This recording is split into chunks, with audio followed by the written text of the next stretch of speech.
Okay guys, I wanted to do a really quick video that went over what we went over today in our live lesson. I always feel like the live lessons stretch out and they're really long, and I know that most 6th grade students aren't going to come back and watch that, so I wanted to shorten it a little bit. The page that you're looking at right now, we're working on solving equations and inequalities this week. The page that you're looking right now is something I give my 6th grade APA students. So I've blocked out the part of it that only that applies to 7th grade content, because we're only talking about 6th grade content right now. So we solve equations with inverse operations to undo the equation. Inverse just means opposite. So for example, the opposite of addition is subtraction, and the opposite of multiplication is division, and vice versa. When we solve an equation, we try to get the variable. So variable is usually a letter like X, Y, those kinds of things. We try to get that on one side. And for an equation, our equation has to be balanced. I like to think of it like when you were in elementary school, you probably had during a science lesson that balance where you had those little teddy bear counters on one side, and you had the little grams on the other side, the little gram counters, and you had to make it to where the little needle in the middle of the scale met. That meant that it was balanced. Equations are the same way. They have to be equal on both sides. Inequalities are a little bit different. We solve them the exact same way that we solve equations. However, inequalities can have infinite solutions. And that'll make more sense here in a second when we get to solving them. But it means that we can plug in lots of different answers for inequalities.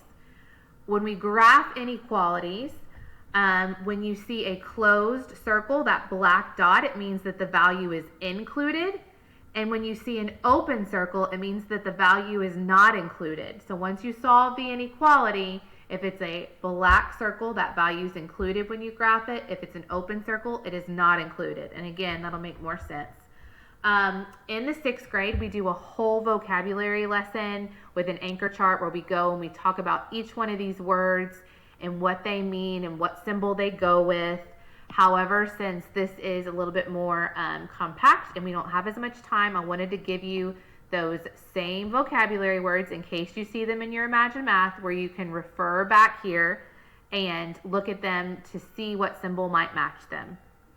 Again, this is just another note about inverse operations being opposite and undoing each other. And addition and subtraction and multiplication and division, those can undo each other. A reminder that equations must be balanced and that an inequality can have infinite solutions. So we're going to keep going, and if you need to come back and refer, please come back to this page. Okay? We went over this in the live lesson today. How much salt is a chicken worth? A chicken. So one chicken. So we'd be solving for our x. So let's say that this is an x and this is an x, and these are values of 1. When we do this lesson in 6th grade, we do it with algebra tiles, and again, we do it at the beginning of 7th grade. So this will make a little bit more sense as you move throughout your math classes, but this is going to represent 2x, and I know that because there are 2 chickens, and each one is worth x, okay? Then I have 6 bags of salt, so 2x is equal to 6. We want to isolate that variable, that x, by itself, okay? So what we need to do to get rid of that 2 or to undo that 2 is to do the inverse operation. Well, because the 2 and the x are next to each other, we are implying that that is a multiplication, okay? We undo that with division. So you will see a lot of teachers call this the river, or we draw a line down the middle. We just want you to do the same things on both sides of the equation. So if I undo multiplication with division, I'm going to divide each side by 2, okay? 2 divided by 2 would give you 1. We are looking to get x by itself, but you don't have to write 1x, okay? It can just be x. 6 divided by 2 is 3, so x is equal to 3. And in order to check this equation, I'm going to do 2, and I'm going to put in 3 for my x is equal to 6. 2 times 3 is 6 is equal to 6. So this equation, like I said, with that, think about that balance that you used in your younger years in elementary. 6 would be equal to 6. That equation would be balanced, okay? I'm going to clear my annotations really quickly, and we're going to talk about some more. All right, let's keep going. All right, what is the value of x? Well, I have x plus 15 is equal to 20. So in this case, I have addition. I'm going to undo my addition with subtraction.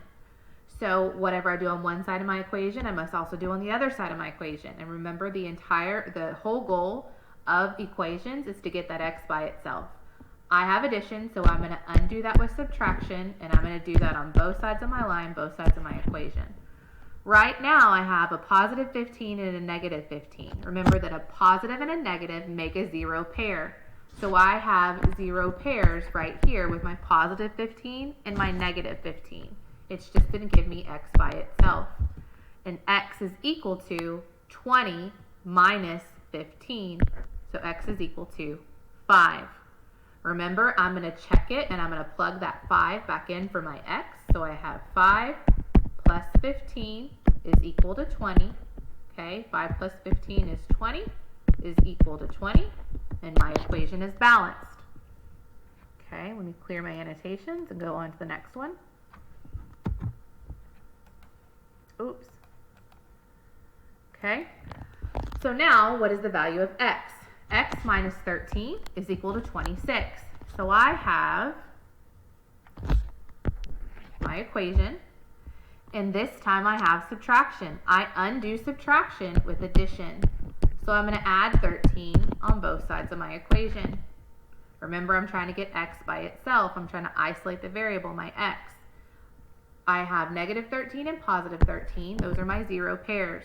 So I have x is equal to 26 plus 13, which is 39. I'm going to check my equation. 39 minus 13 is equal to 26. 39 minus 13 is 26, is equal to 26. My equation is balanced. Okay. I am going to clear those annotations, and we're going to move on to the next one. Now we're talking about multiplication and division. So again, what is the value of x? I have 2x is equal to 10. Like we talked about with our chicken and salt example, we have multiplication, and that's implied because I have 2 and an x, and those are next to each other. So I'm going to divide each side by 2. 2 divided by 2 would give me x. So I have x by itself. 10 divided by 2 would give me 5. So now when I check, I'm going to plug in that x for my 5. I'm going to plug in that 5 for my x. 2 times 5 is equal to 10. 2 times 5 is 10. 10 is equal to 10. My equation is balanced. Okay, let me clear my annotations. Let's look at my next one. Now this one's a little bit more complicated because I was trying to represent x divided by 5 is equal to 15. It's a little bit harder to type that, but that's what I was going for in this case. So here we have a division, and remember that it's division because we have that fraction bar, and we've talked about that fraction bar a couple of times now representing division. So I have x divided by 5 is equal to 15. Remember that I'm going to undo that with multiplication. So I have x divided by 5, okay? So I am going to multiply by the reciprocal in order to get x by itself, okay? So this is going to give me x. Oops, I forgot my line. X is equal to, well, I have 15 times 5 over 1, so sometimes it's just easier to make that 15 a fraction, so I can multiply straight across. 15 times 5 is 75. 1 times 1 is 1, so we just have 75. X is equal to 75, okay? If we're struggling with this concept right here, just remember that we undo division with multiplication, okay? And then because we were dividing and it was a fraction, we multiplied by the reciprocal, just like we did when we were talking about rational numbers. That's my justification for everything that's in that red circle right there, okay? Let's check my answer. So we have x is equal to 75, so I should have, in order to check it, oops, sorry guys, in order to check it, I have 75 divided by 5 and that would give me 15. So 15, 75 divided by 5 is 15, is equal to 15, and my equation is balanced. All right, I'm at about 10 minutes right now. I only have 15 minutes per video, so I'm going to try to get through my inequalities really quickly. Let's talk about this inequality. Remember, inequalities are a little bit different than equations because they do not have to be balanced, okay? They have multiple answers per inequality. So for this one, I have x plus 9 is less than 21. If you are a student that continues to confuse less than and greater than, I'm very elementary with what I do when I talk about less than and greater than. Right now I have a less than symbol. If I were to turn that a little bit, it would look like an L. It would less than, it's going the same direction as that L. That's how I remember that.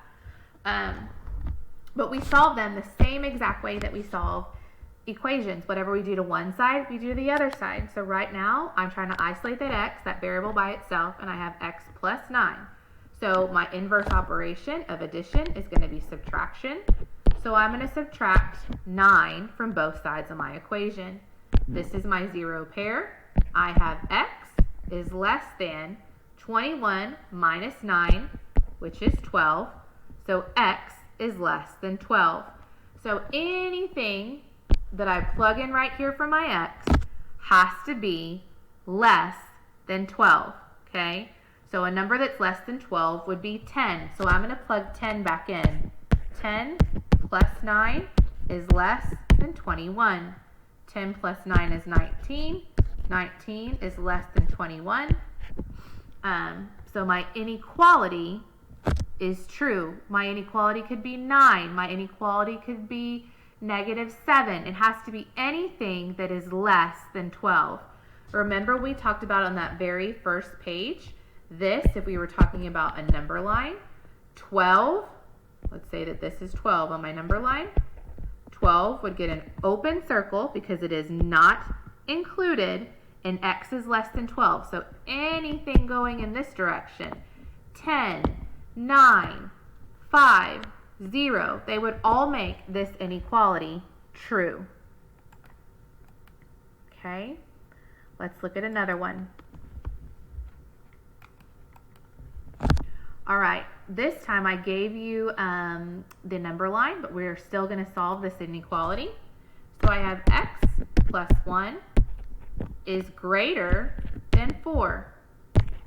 Okay, so again, I'm trying to isolate my variable, the x by itself. I have addition. I'm going to undo that with subtraction. So I'm going to subtract 1 on both sides of my inequality.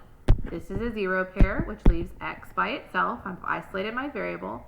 X is greater than 4 minus 1, which is 3.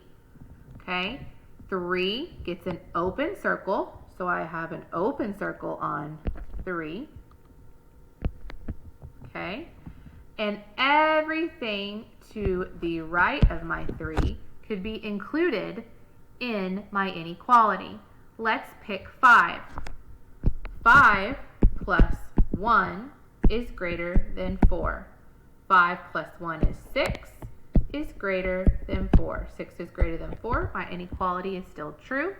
So remember, I can plug in any number for x that is to the right of my 3. And guys, I didn't do a very good job, but this 3 should be open, okay? Because 3 is not included in the solution to my inequality. All right, I am at about 14 minutes right now, so I'm going to wind this lesson down. If you have any questions, please come to office hours and I will help walk through these lessons with you. Refer back to those notes and the videos inside of our Google Slides for the week. They will help you so much also. I will see you guys Thursday.